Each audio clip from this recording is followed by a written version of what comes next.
Qué bueno es Dios con nosotros, cuánta misericordia y bondad tiene. No nos ha pagado conforme a nuestras maldades, sino que por el contrario nos ha dicho: acércate, ven, toma del agua que yo te daré. A través de los evangelios se nos narra a personas que fueron y se encontraron con Jesús. Escucharon de Él, oyeron de sus maravillas, de la misericordia que tenía, y se acercaron de distintas maneras, de distintos lugares, en muchas ocasiones con distintas intenciones, pero Jesús a todos les dio respuesta, absolutamente a todos, hasta los que iban buscando desacreditarle, también a ellos se les dio respuesta. Todos nosotros, de una u otra manera, necesitamos respuestas de Cristo. Necesitamos que nos ayude Jesús.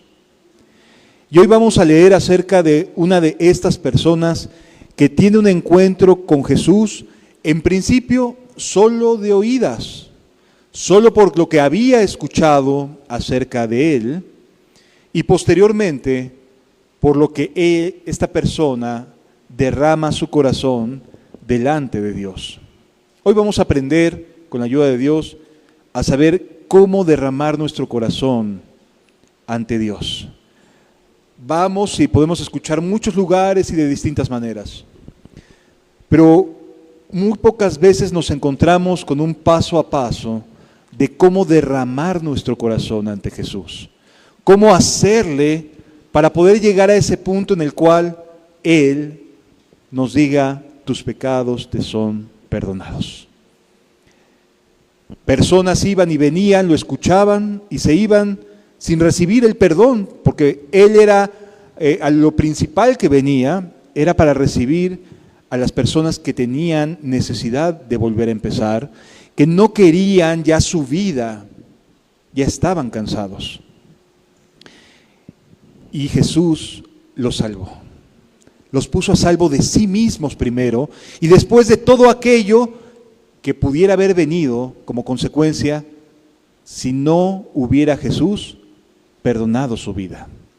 Amado, Jesús no solamente perdona los pecados que ya hemos hecho, sino que además con su misericordia y con un nuevo nacimiento se asegura de que no sigamos ese mismo camino que llevábamos antes. De tal manera que aún evita que caigamos en más maldades que las que veníamos cargando antes, porque nos cambia la vida. Así que Jesús hace una doble función en el momento en que te dice: te perdono. La primera es que te limpia de tu pasado, pero además, por medio de su Espíritu, te ayuda a que tu presente y futuro sean completamente distintos a lo que fuiste, de tal manera que no vuelvas a recaer en aquellas cosas de las que te arrepientes. ¿Sí? Eso es lo que vamos a leer el día de hoy. Si nos vamos juntos, por favor, al Evangelio de Lucas, capítulo 7. Lucas, capítulo 7.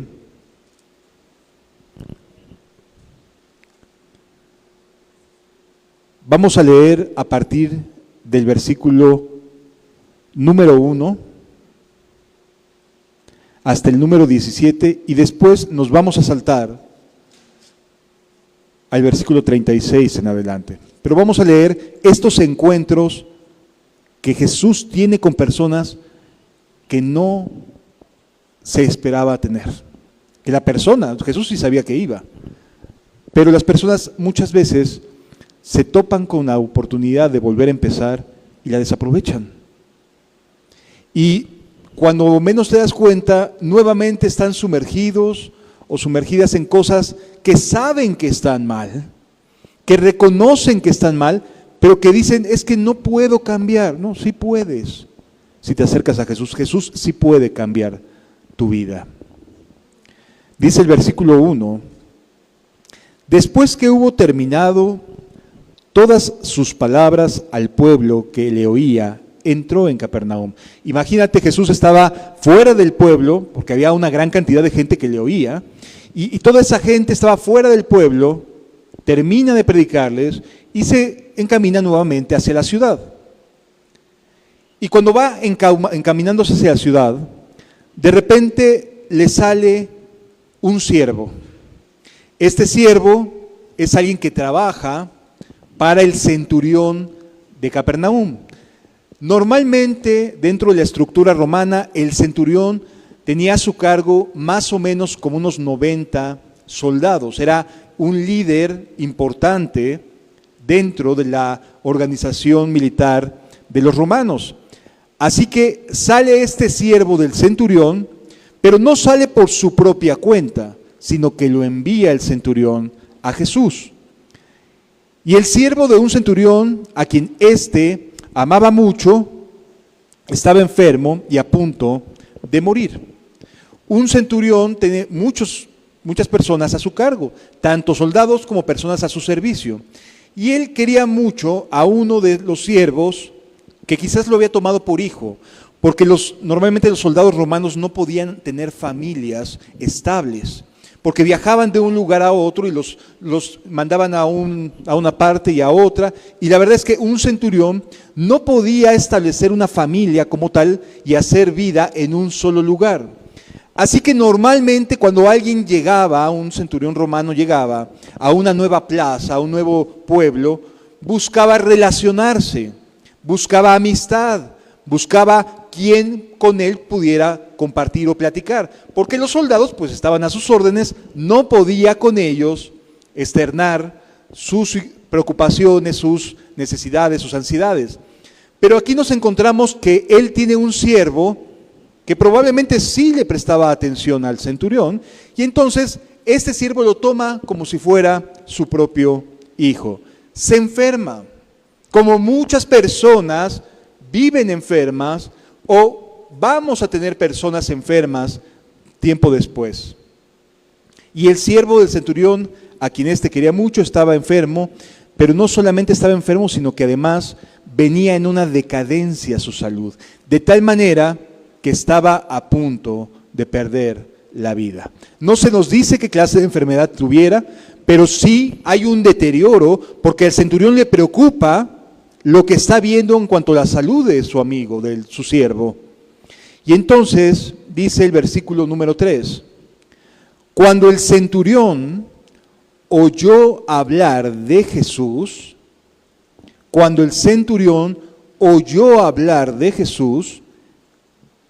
¿qué cosas habrá oído? Que la reacción que tiene es, le envió unos ancianos de los judíos. Le envió unos ancianos. Él sabía el lugar que ocupaba como gentil y como invasor dentro del pueblo de los judíos. Él era un invasor, él era un militar, alguien que con sus manos había matado personas, había invadido pueblos, había hecho cosas para que Roma gobernara esos lugares. De tal manera que nos encontramos ante una persona no con las manos limpias, no bondadoso, sino alguien que traía sangre en sus manos a través de su manera militar de vivir. ¿Sí? Pero en este pueblo halló cabida y se sintió a gusto y encontró amigos y encontró una manera de creer en Dios. Los romanos crecen creyendo en muchos dioses, en muchos ídolos, tienen imágenes para todo.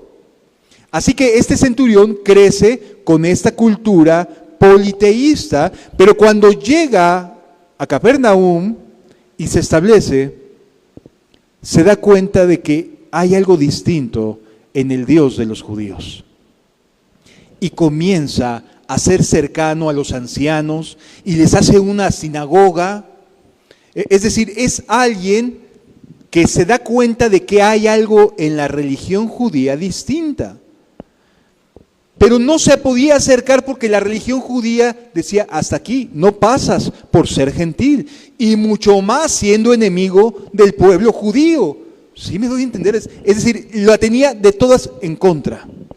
No se podía acercar más, no era fácil hacer amigos porque era una persona invasora, había matado gente, seguramente había matado judíos, así que las cosas no le eran para nada sencillas en el lugar donde vivía.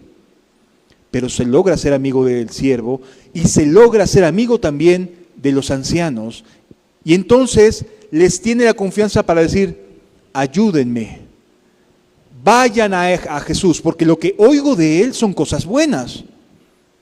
Y aquí la pregunta es, ¿tú oyes cosas malas acerca de Jesús?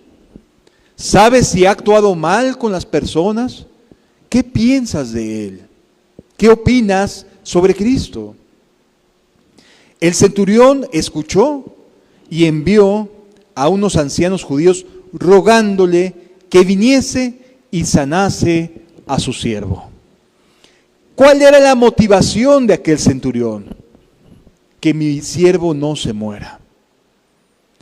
Y si para que mi siervo no se muera, tengo que pedir favores con los judíos, aunque yo soy centurión romano y podría ordenarles, él decide hacer las cosas bien.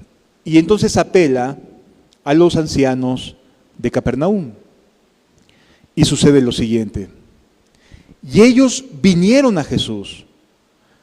Imagínense que el cambio en la perspectiva de que tenían estos judíos de este centurión era notable, porque decían, este es distinto a todos los que vienen y nos están todo el tiempo acechando y amenazando. Y ellos vinieron a Jesús y le rogaron con solicitud. Fíjate cómo hay aquí una actitud de reconocer la necesidad. Y este es el primer paso para tener un verdadero encuentro con Jesús. Y anótele bien, porque es el primer paso para encontrarse con Jesús. No todos terminan de encontrarse con Jesús, pero sí es un primer paso. Reconocer que algo está fuera de mi alcance y que Jesús puede solucionar, puede atenderme, puede ayudarme. El primer paso es este. Lo triste es que en muchas organizaciones solamente se quedan hasta aquí. Van buscando su sanidad, van buscando un milagro, van buscando algo de Jesús. No está mal, pero no es lo único, no es ahí termina todo. No. Jesús va mucho más allá y ahorita lo vamos a entender. Aquí vemos que ellos le ruegan con mucha solicitud, por favor ven a ayudar a este hombre. Un judío intercediendo por un romano. Ya es una escena muy inusual, porque normalmente no se hablaban o tenían el menor de los tratos posibles. Y dice, es digno de que le concedas esto. Vaya. Ellos están diciendo que ese romano, ese hombre militar que tiene sangre en sus manos, en ese momento era digno de que le conceda su petición. Porque ellos mismos veían que aquel siervo era su amigo, que era alguien que necesitaba ayuda. Y van y le ruegan. Y aquí vemos la actitud de los ancianos diciendo, ayúdale, Señor. Y eso hace la iglesia cuando ora. Cuando intercede y dice, Señor, por favor, salva a tal persona, ayuda a tal o cual persona con su vida. Necesita de ti, Señor. Eso es lo que la iglesia hace por cada uno. Porque déjame decirte una cosa, has estado en las oraciones de la iglesia, aunque no lo sepas. A lo mejor no te enteras, pero la iglesia ora por cada persona que venimos los domingos. Porque queremos y anhelamos que Jesús te conceda las peticiones de tu corazón y puedas encontrarte con Él. Sobre todo esa, encontrarte con Jesús. Continúa diciendo la Escritura. Versículo 5, porque ama a nuestra nación y nos edificó una sinagoga. Es decir, hay evidencias de que este hombre en verdad anhelaba dejar la vida de soldado romano. quería cambiar. Era soldado, no se lo permitía la religión, pero sí quería cambiar.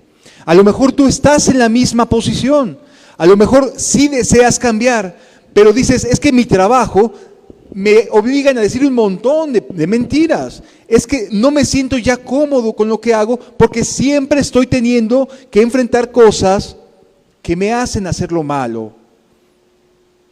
Y eso te constriñe, te entristece, te hace sentir incómodo. A lo mejor has vivido una vida ajena a la vida de Dios y medio te acercas un poco. Y así como aquel centurión dice, pues hago de aquí esto y un poquito por allá y otro poquito por allá, como que medio cambio. Pero Jesús no solamente quería un cambio parcial, sino darle al centurión lo que necesitaba su alma. Y su alma necesitaba mucho más que un amigo que fuera su siervo. Necesitaba de la fe que salva, de un nuevo corazón. Dice la Escritura lo siguiente, y Jesús fue con ellos. No lo dudó. Jesús fue con ellos. Amado, cuando tú te acercas a Dios, Jesús viene a ti. Él viene a ti. Él viene a ti. Cuando tú asistes a una comunidad y comienzas a escuchar de Él viene a ti, viene a ayudarte. Y dice, Jesús fue con ellos, pero cuando ya no estaba lejos de la casa, sucedió algo peculiar. Mientras los ancianos se iban, algo comenzó a conflictuar la mente del centurión romano. Pero ¿quién soy yo para pedirle a aquel hombre que venga a mi casa? Y el centurión comenzó a pensar en todas las cosas que tenía sobre sus manos, la sangre que había derramado, todas las malas acciones que había cometido. Y eso comenzó a conflictuar el corazón del centurión y decir, no soy digno de que él venga. ¿Cómo se me ocurre pensar esto? Si es cierto, tengo a mi siervo enfermo, pero ¿cómo se me ocurre pedirle a un hombre santo que entre en mi casa? Si ya conozco la cultura de los judíos, si ya sé que ellos no entran a casa de los gentiles, ¿cómo se me ocurre que él me haría caso? Y todo esto había en la mente de aquel centurión. Y decía, no, hice mal, no debí decir esto, no debí. Y comienza a arrepentirse, en tanto que él va, los ancianos van a buscar a Jesús, el Espíritu Santo estaba contendiendo con el alma de aquel que tenía una vida militar muy dura, que era muy duro en su manera de ser con los demás, porque era alguien que enfrentaba la muerte todo el tiempo. Y mientras aquellos ancianos iban, el centurión estaba meditando en su corazón diciendo, no tengo nada, ¿quién soy yo para pedir esto? Si tuvieras este corazón, sería la segunda cosa que necesitas comprender. Dios va a hacerte sentir tristeza. Dios va a contender contigo. Te va a hacer sentir incómodo. Te va a generar luchas en tu mente que antes no tenías. Pero va a estar ahí haciéndote saber que no solamente se trata de la sanidad de mi siervo, sino que le pedí que viniera y yo quién soy para que Jesús venga a mi casa. ¿Quién soy yo? No he hecho buenas cosas, tengo un enorme historial detrás de mí de malas decisiones, no tengo dignidad para pedirle que venga a mi casa, aunque ante los ojos de los ancianos parecía que sí. Los ancianos dicen, es digno, pero aquel centurión decía, no, en realidad no soy digno. Hacer una sinagoga no me hace digno. Amar a esta nación no me hace digno. No me hace digno ayudar a los ancianos, no me hace digno nada. Fíjense cómo cuando Jesús va por ellos dice, pero cuando ya estaban lejos de la casa, cuando ya no estaban lejos de la casa, el centurión envió a él unos amigos Ya no solamente era alguien del pueblo que intercediera, eran amigos. Y les decía, perdón, yo no puedo ir, no soy digno. Señor, no te molestes, pues no soy digno de que entres bajo mi techo. Su intención original, ¿cuál era? Ven y sana a mi siervo.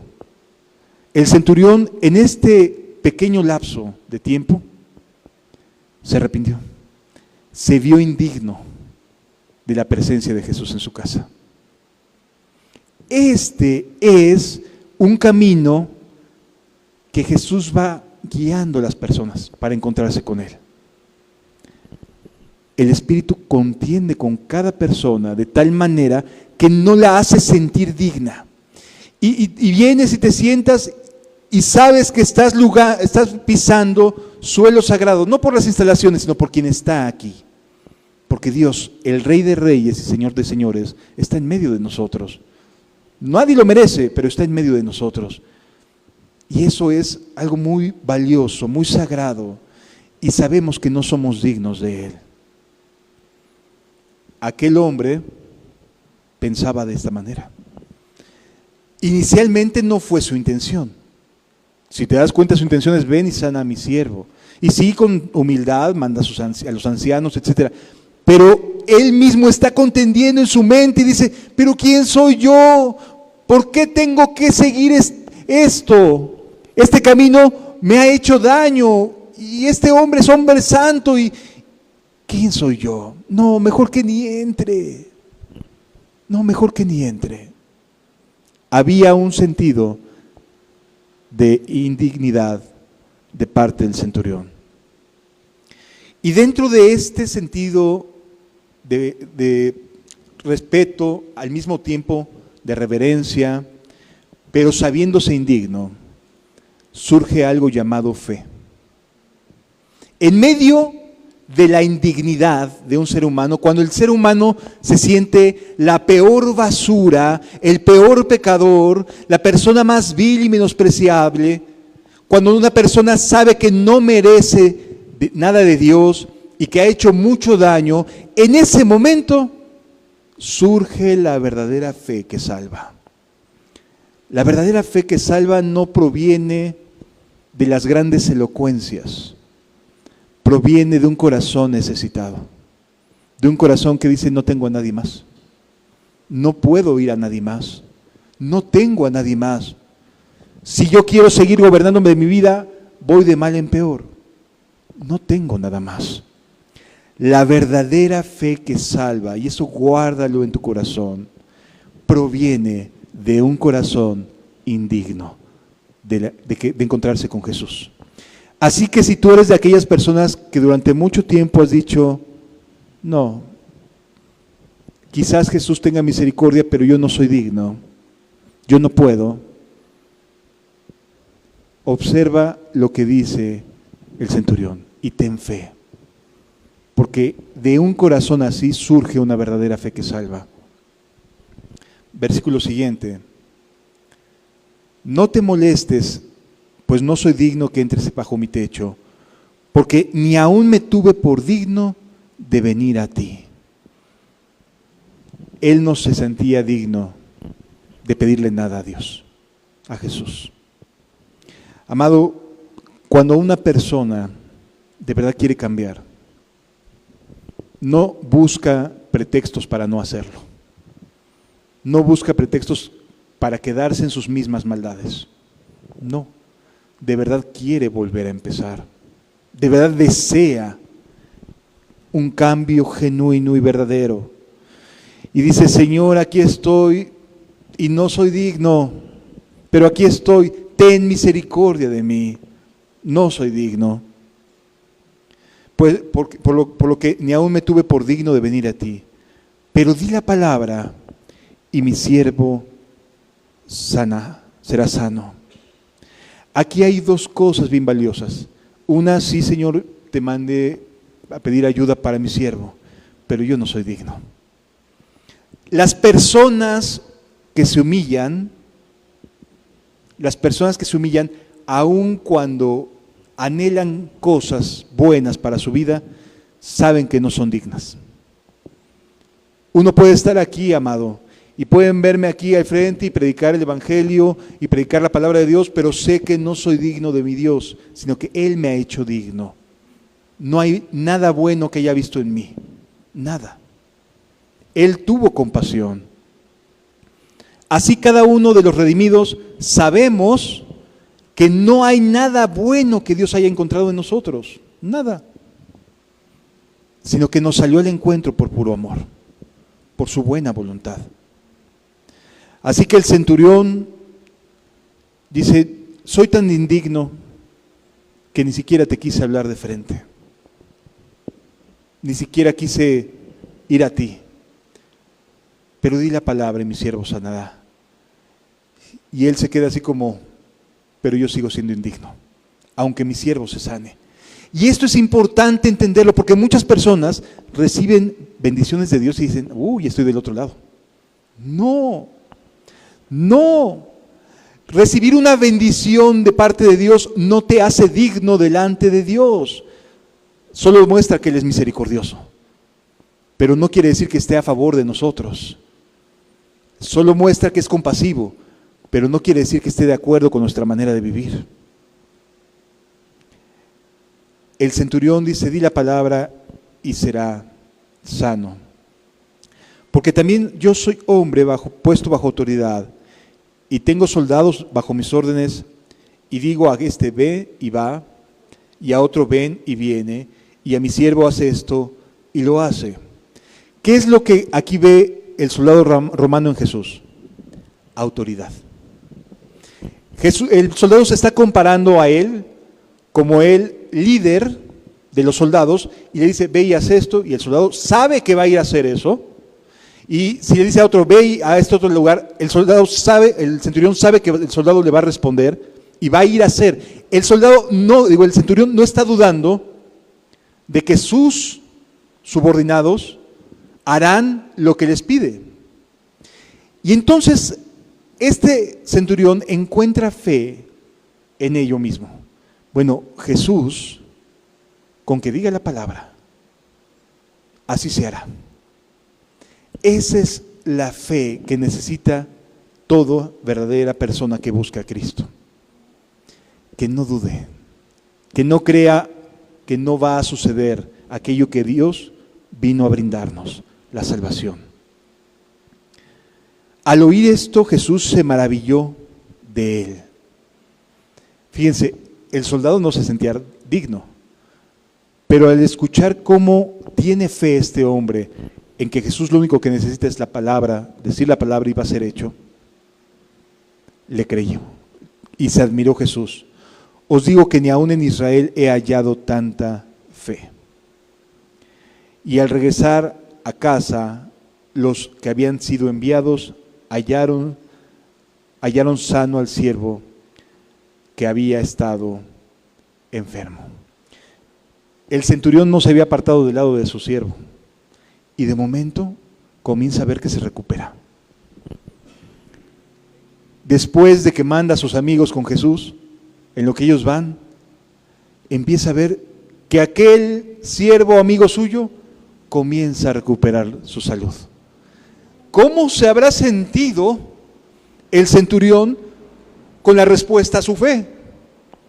Jesús es quien dice ser. Por supuesto que sí. Vale la pena creer en Él. Este es un encuentro que se puede decir a larga distancia, o bueno, no tan de frente, porque Jesús finalmente y el centurión en ese momento no se vieron la cara, seguramente después sí, porque Jesús vivía en Capernaum y el centurión era el centurión de esa ciudad, así que seguramente después sí los vio, pero la Biblia lo que quiere resaltarnos y el mensaje que quiere que guardes en tu corazón es que se necesita aprender a ser humilde y decir no tengo nada, no soy nada, a saberse indigno, pero también saber que la palabra de Jesús es verdadera. Jesús no se va a equivocar, Jesús no te trajo para después decir, ya ves, toma, y lanzarte fuera. No, te trajo para salvarte, para llevarte al cielo, para cambiar tu vida. Para eso estás aquí. No estás aquí porque tú le debas algo. Estás aquí porque Él te trajo, porque Él te invitó. Eres invitado de Él.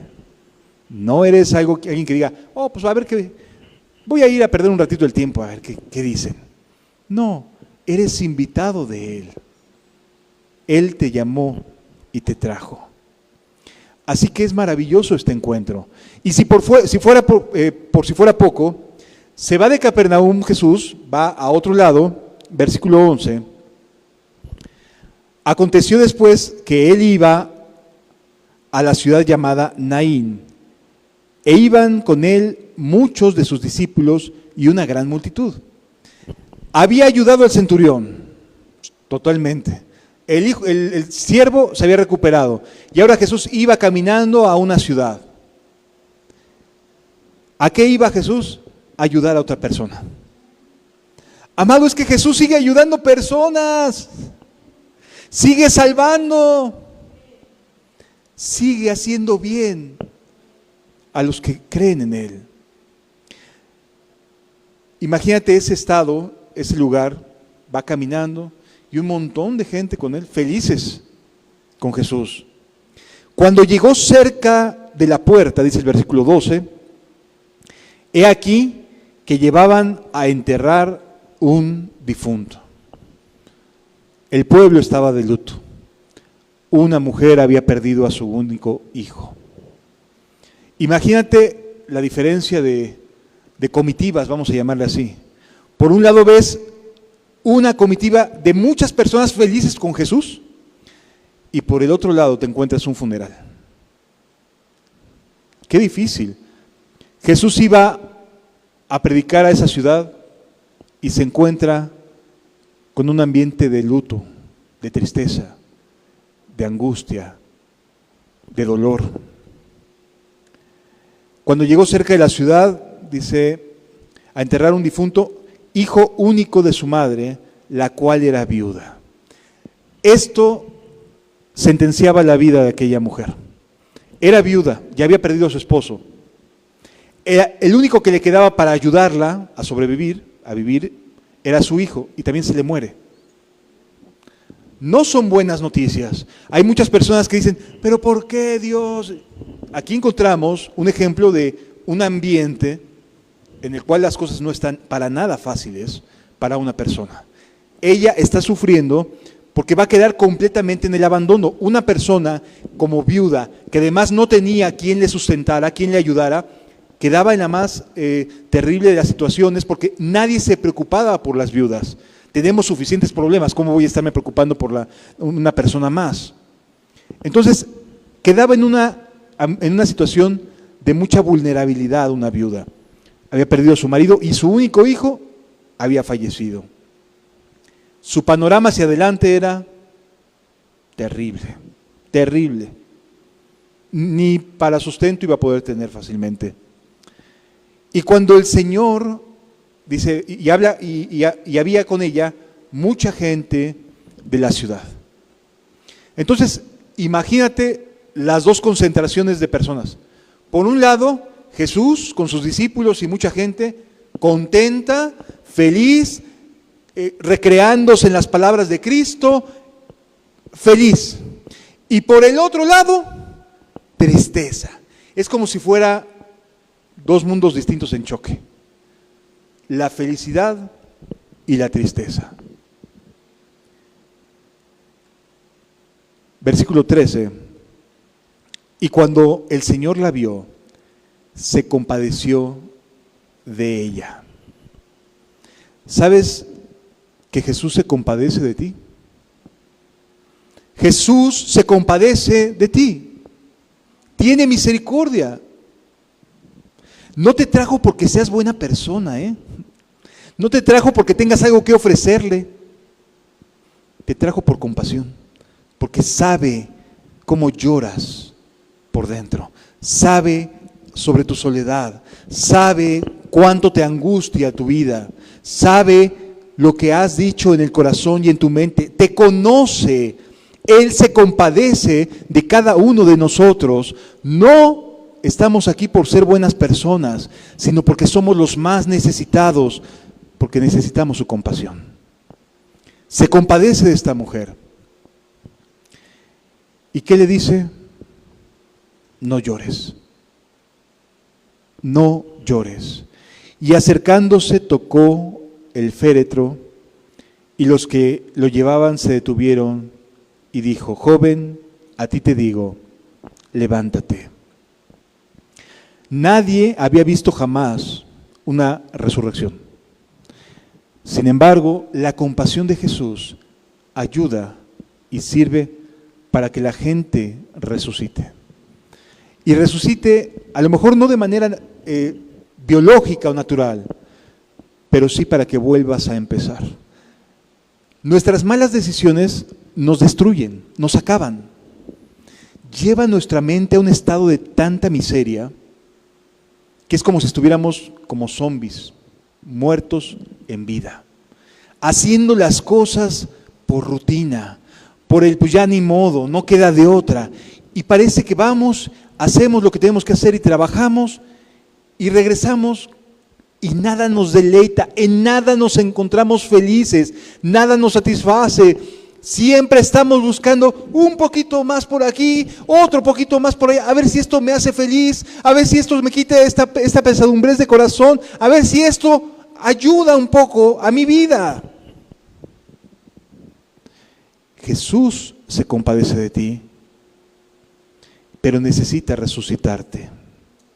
Necesita que vuelvas a vivir, no para que vivas la vida que hasta ahorita echaste a perder, sino para que vivas una vida que Él sea quien te ayude a llevar.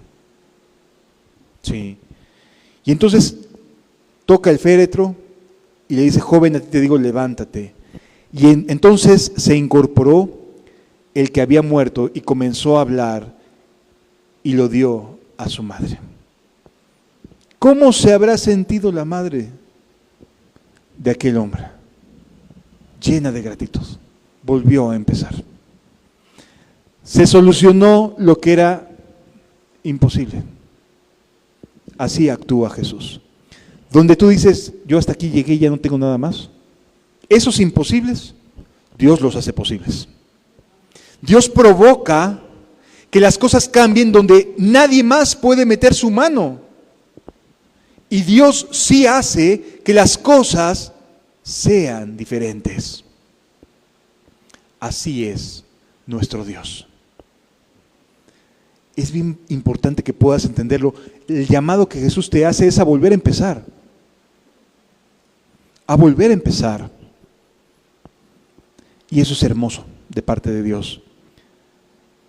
Y lo dio a su madre. Y todos tuvieron miedo y glorificaban a Dios diciendo: un gran profeta se ha levantado entre nosotros y Dios ha visitado a su pueblo. ¿Sabes que cuando hay salvación solamente puede venir de Dios? Es una evidencia de que Dios ha visitado a su pueblo. Cuando Dios salva a las personas. Es precioso nuestro Señor. Es hermoso. Y se extendió la fama de Él por toda Judea y por toda la región de alrededor. Ahora nos vamos a saltar un poco y nos vamos al versículo número 36. ¿Por qué? Porque está este encuentro de Jesús con esta mujer, viene de que aquella mujer había escuchado la fama de Jesús, este último versículo que acabamos de leer, y se extendió la fama de Jesús. Oye, levantó a un muerto. Oye, ayudó al siervo de un centurión. Oye, ¿podemos acudir a Él? Sí. Pero siempre hay que tener presente que no somos dignos, amados. Guárdalo en tu corazón, no somos dignos. Versículo 36. Uno de los fariseos rogó a Jesús que comiese con él. Uno de los fariseos rogó a Jesús que comiese con él. Esto parece cosa seria. Un fariseo era un líder religioso. Aquí ya no solo se trataba del centurión, de la viuda. Aquí hablamos de un líder de influencia. Como si un periodista te invitara a comer para escucharte, ¿no? Por poner un ejemplo. Es alguien de influencia en la sociedad y te invita a comer. Continúa diciendo la Biblia. Y habiendo entrado en casa del fariseo, se sentó. Entonces sucedió algo muy inusual. Entonces una mujer de la ciudad, que era pecadora, al saber que Jesús, que su fama se había extendido por todos lados, estaba a la mesa en casa del fariseo, trajo un frasco de alabastro con perfume. Amados, esta escena es impresionante por los siguientes motivos. Jesús había sanado al centurión, Jesús había levantado al hijo de la viuda de Naín, y ahora estaba sentado con un líder religioso, pero alguien que tenía más necesidad que ese líder religioso, agarró lo más valioso que tenía en su casa. No se nos dice específicamente qué clase de pecados eran, pero definitivamente eran pecados que delante de la sociedad estaban reprobados. Es decir, esta mujer era visiblemente mala, visiblemente pecadora desde el punto de vista social. Entonces, cuando escucha que aquel que había sanado y ayudado a personas estaba en casa del fariseo, lo primero que se le ocurrió fue decir, ¿qué tengo para ofrecerle? ¿Qué tengo? Y va y busca así entre sus cosas, pues yo no tengo nada. No tengo nada. Con excepción de algo que normalmente las madres le heredaban a sus hijas. En aquella época, entenderás que la vida no era para nada fácil. No es como que la mujer puede ir y buscar trabajo en algún lugar. No es como que la mujer pudiera fácilmente ser contratada en una empresa. ¿Sí? Las mujeres en aquella época no trabajaban más que para ciertos roles muy específicos en la sociedad. Así que ganar dinero no estaba dentro del rol de la mujer, del rol de la mujer judía. Las madres lo que buscaban era tratar de ayudar a sus hijas a sostenerse por algún tiempo. Y lo único que tenían a su alcance, como ellas no eran las administradoras de los bienes, ni las dueñas, era dejar a sus hijas algo de mucho precio, de mucho valor. A veces podían ser joyas, si se tuviera ese caso, a veces podía ser un poco de dinero, de oro, de plata, pero cuando ninguna de estas cosas había en una familia, en una madre, lo que buscaba la mamá era invertir en algo que fuera de alto valor. Y entonces, la madre de esta mujer acude al de los perfumes, al de las esencias, y le pide que le venda un frasco de alabastro. Un frasco de alabastro es un frasco de perfume. El alabastro es un aceite perfumado que dura mucho y es muy agradable. ¿Sí? Una sola gota de alabastro puro es que te dura 1 o 2 días. ¿Sí? Aunque te asees y te bañes, te dura mucho. Así que quien podía accesar y poder vender un frasco de alabastro, más o menos tenía asegurado algunos meses de por vida de poder estar comprando suministros, depende del tamaño del frasco. Pero era una herencia que le garantizaba a la mujer poder sobrevivir algunos meses por las razones que fuera que no tuviera otra fuente, otra manera de poder vivir. Entonces aquella mujer pecadora, sabiendo que es pecadora y que nadie en la ciudad le iba a ayudar por ser pecadora y que nadie más la iba a recomendar para trabajar en algún otro lado, ni siquiera como sierva, esa mujer Fue y agarró lo único que le podría dar sustento por algunos meses de su vida. Fue y tomó el frasco de alabastro, la herencia de su madre, la única seguridad que tenía de no vérsela difícil hacia adelante, cuando menos un tiempo. Como era pecadora y sabía que nadie la iba a ayudar, está agarrando lo que tiene de mayor seguridad para su vida. ¿Sí alcanzamos a entender, amado? Es como cuando puedes encontrar un buen trabajo y sabes que en ese trabajo puedes crecer y puedes desarrollarte y que ese trabajo es seguro. Y eliges tomar un camino distinto por ir detrás de Jesús. Y eso es como entregar lo que te brinda seguridad. Aquí la pregunta es, a ti de manera personal, ¿qué te brinda seguridad? ¿Qué cosas son las que de manera personal tú tienes que te hacen sentir segura o seguro de tal manera que no te has atrevido a entregarte del todo a Jesús? Que no vas a rendirte enteramente a Él. ¿Qué te hace sentir que el día de mañana estarás bien si falleces? ¿Qué te garantiza que el día de mañana no te va a suceder algo y que caigas en una tremenda enfermedad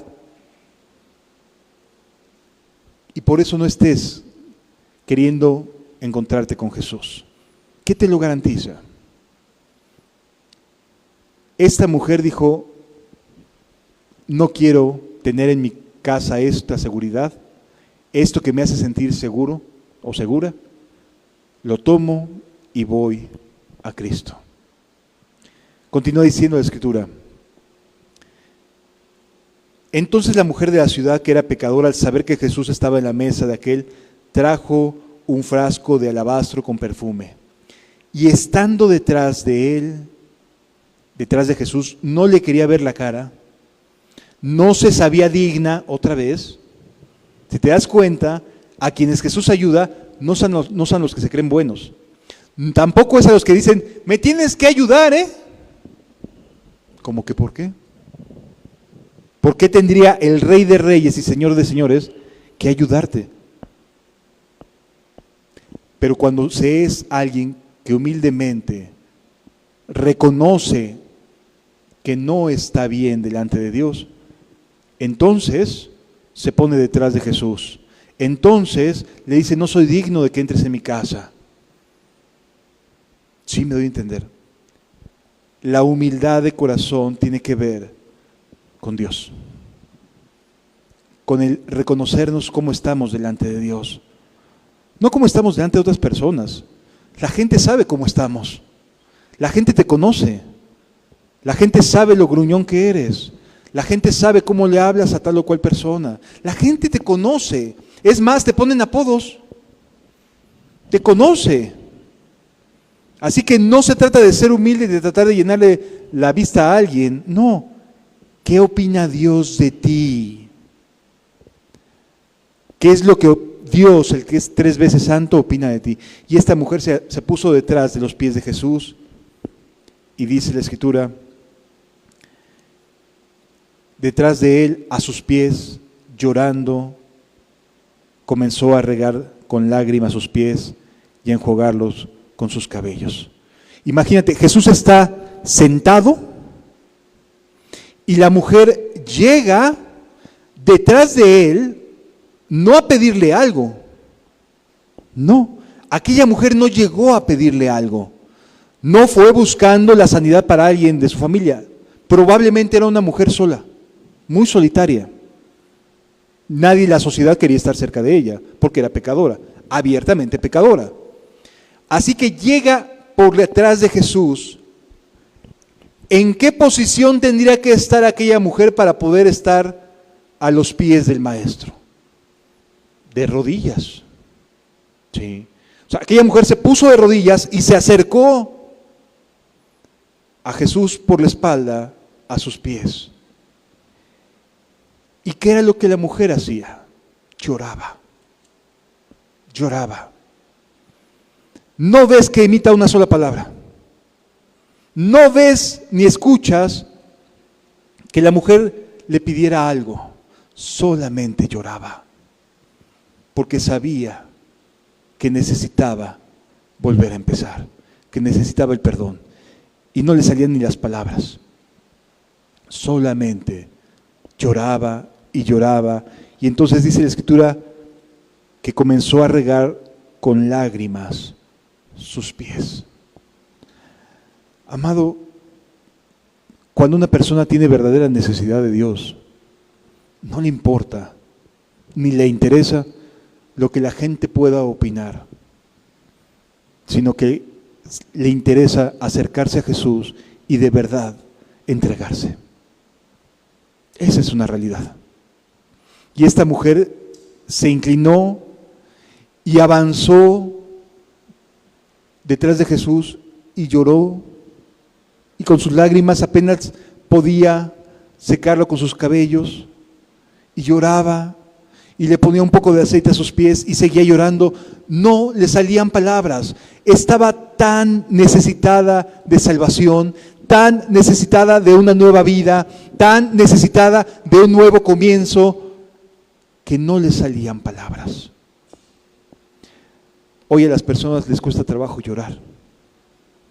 Les da pena llorar.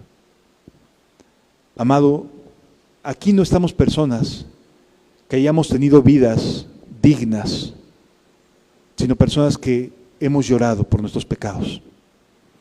Yo he llorado por mis pecados y no tengo ningún problema en llorar, porque Él es digno y porque Él es el único que salva. Y no importa cuántas veces que se quebranta el corazón para acercarse a Jesús, llorando. Sí.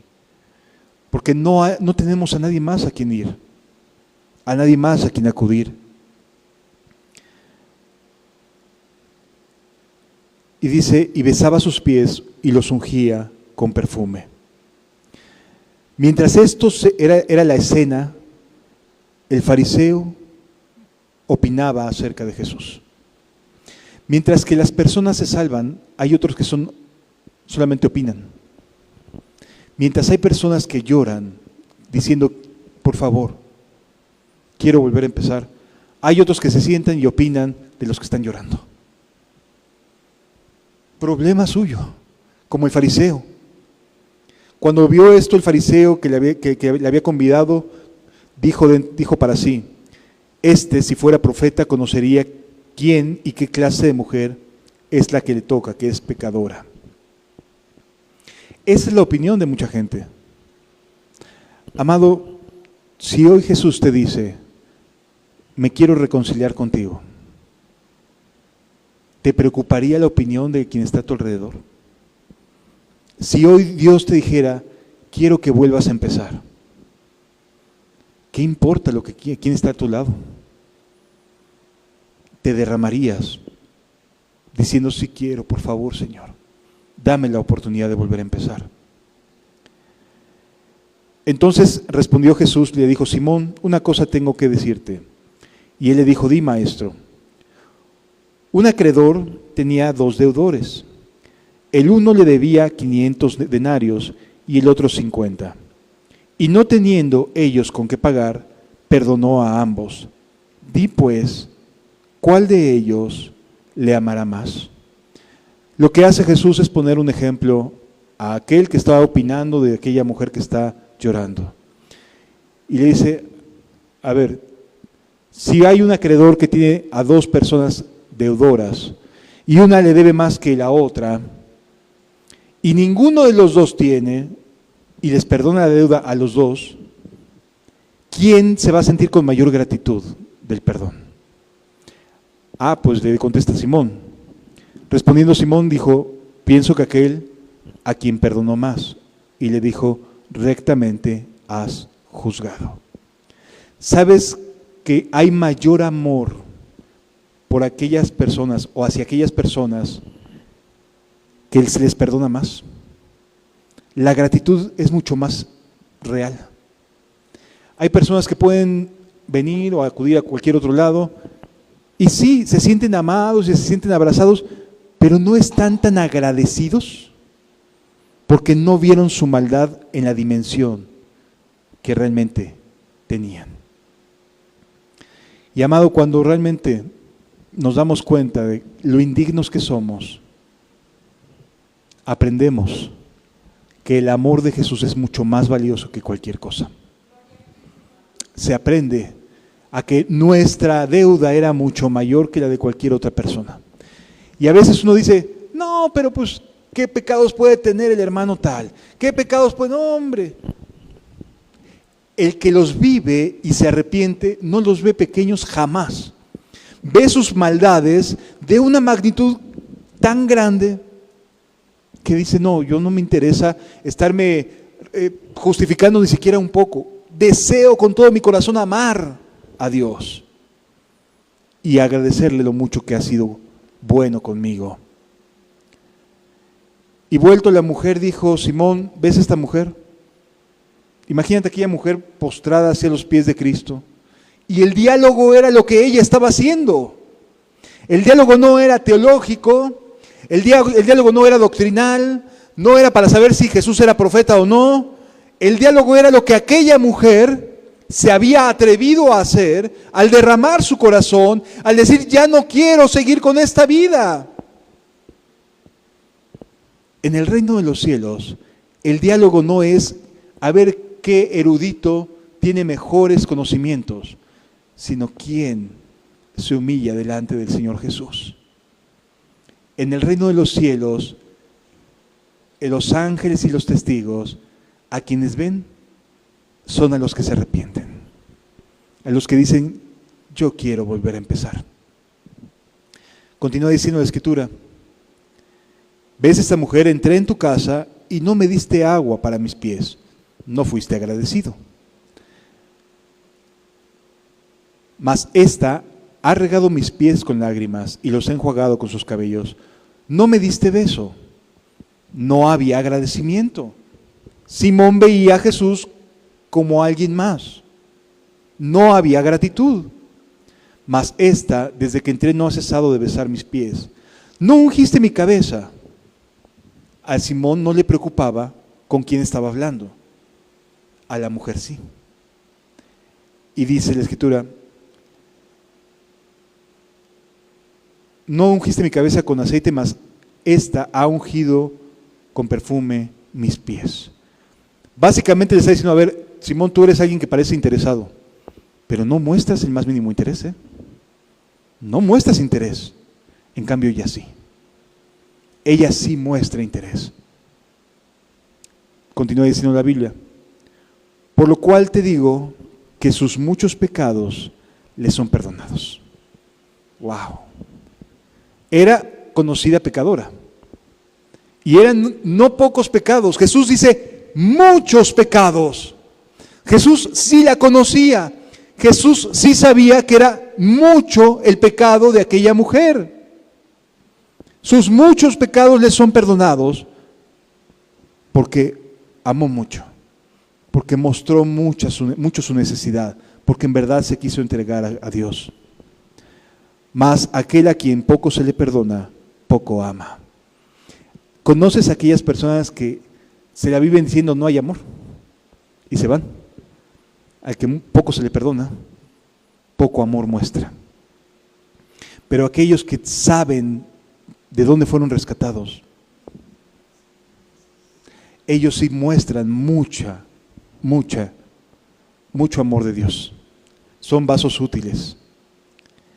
Y a ella le dijo, después de que le encara a Simón y le dice, no amas como ella ama, porque estoy aquí en tu casa, Simón.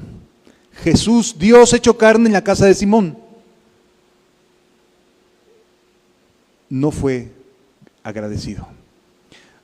¿Cuántas veces vienes y no eres agradecido con quien está aquí? Y no conmigo, con Jesús. Porque dice la Escritura que donde están 2 o 3 reunidos en su nombre, Él ahí está en medio de ellos. Cuando vienes ¿cuánto amas? ¿Cuánto realmente hay de verdadero interés en tu vida? Porque a quien le perdonó los pecados no fue a Simón, sino fue a la mujer. Y ella dijo, tus pecados te son perdonados. Una persona que se salva no es porque Jesús decida arbitrariamente a quién sí y a quién no, sino porque Jesús mira el corazón y mira con qué corazón las personas asisten a buscarlo. Y amado, ¿por qué estás aquí? Y esta es la pregunta con la que quiero cerrar. ¿A quién de los dos te pareces? ¿Aquel que se sienta y pasa Jesús, su única esperanza, se sienta, se escucha, medio escucha, se para y se va? O aquella persona que dice, yo de aquí no salgo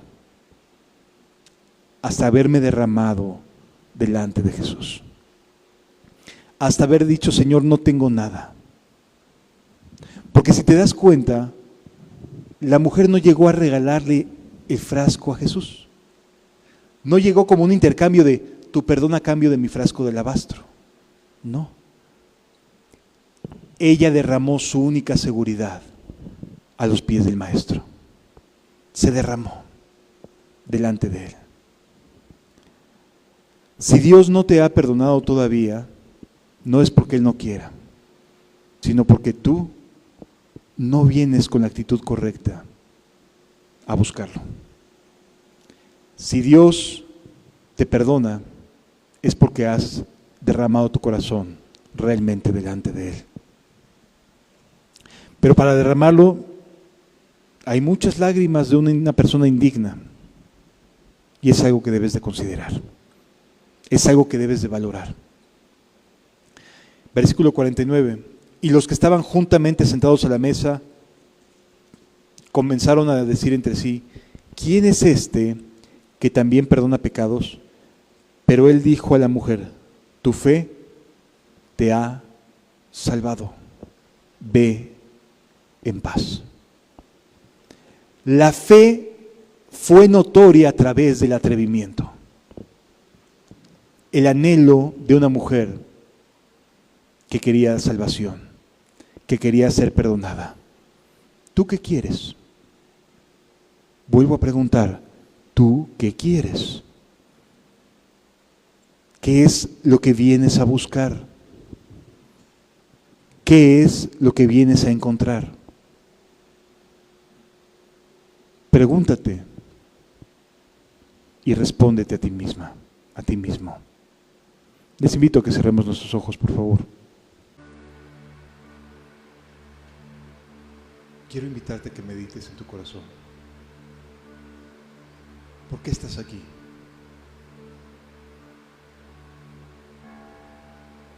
¿Qué estás haciendo en tu vida?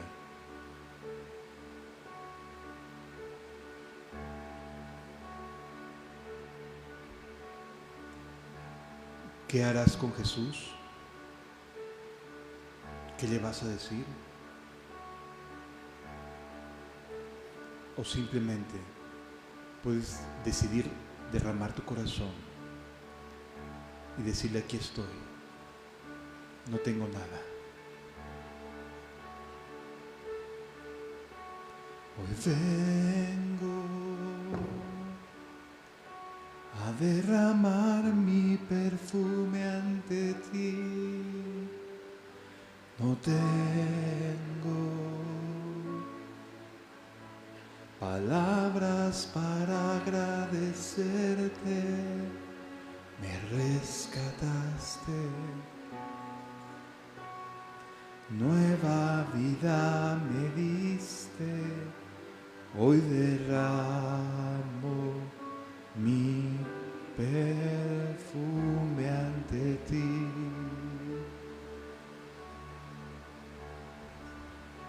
¿Cuál es tu mayor seguridad? Hoy vengo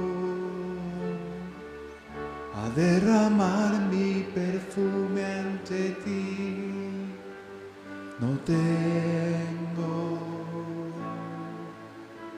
palabras para agradecerte, me rescataste. Nueva vida me diste, hoy derramo mi perfume ante ti. Te amo, te amo,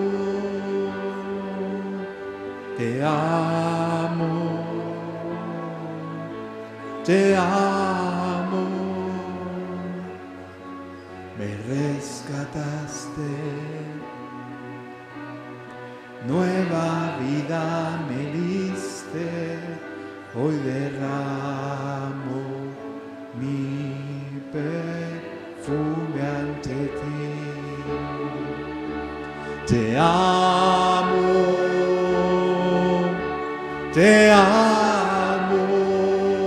Jesús, te amo,